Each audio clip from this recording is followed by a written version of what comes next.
Исплата на хонорари без законско покритие, нетранспарентни јавни набавки се дел од пропустите утврдени од државниот ревизор за работата на Државната изборна комисија за 2019 година и за време на претседателските и предвремените локални избори одржани пред 2 години. Освен неповолен извештај за вистиното и објективно прикажување на финансиските извештаи од страна на ДИК, ревизорот утврдил пропусти во усогласеноста на финансиските трансакции со законските регулатива, но и несоодветно постапување со доверлив и недоверлив гласачки материјал. Ревизорите утврдиле дека од вкупно 80 општински избирачки комисии до ДИК не се доставени извештаи за работа на 25 од нив, односно 1/3, а врз основа на кои се пресметува исплаќена доместокот за извршениот ангажман. Поточно, утврдено е дека се извршени исплати на средства кај дел од општинските изборни комисии без соодветна и комплетна финансиска документација. Инаку за претседателските и предвремените избори во 2019 година на хонорари на членовите на избирачките одбори потрошени се вкупно 133 милиони денари.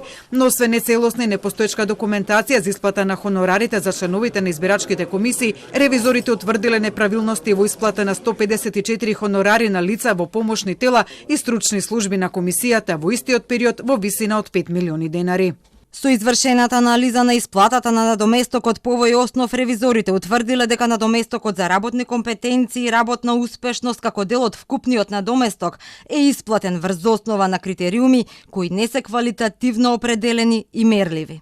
Ревизијата на финансиската работа на ДИК утврдила законски пропусти во делот на јавните набавки. Во делот на спроведување на постапките при доделувањето на договорите за јавни набавки, во споставениот начин на спроведување на постапките со преговарање без објавување на оглас, не овозможува еднаков третман и конкуренција помеѓу економските оператори.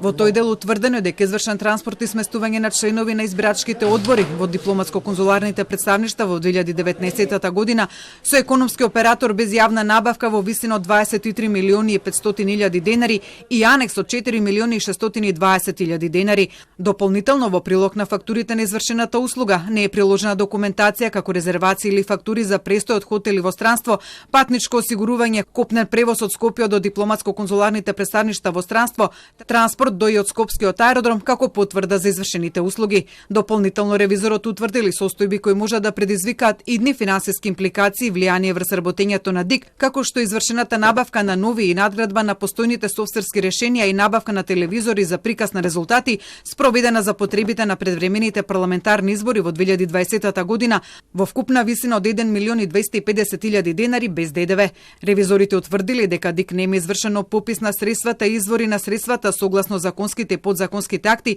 а утврдени се и пропусти во делот на чување и транспорт на доверлив и недоверлив гласачки материјал.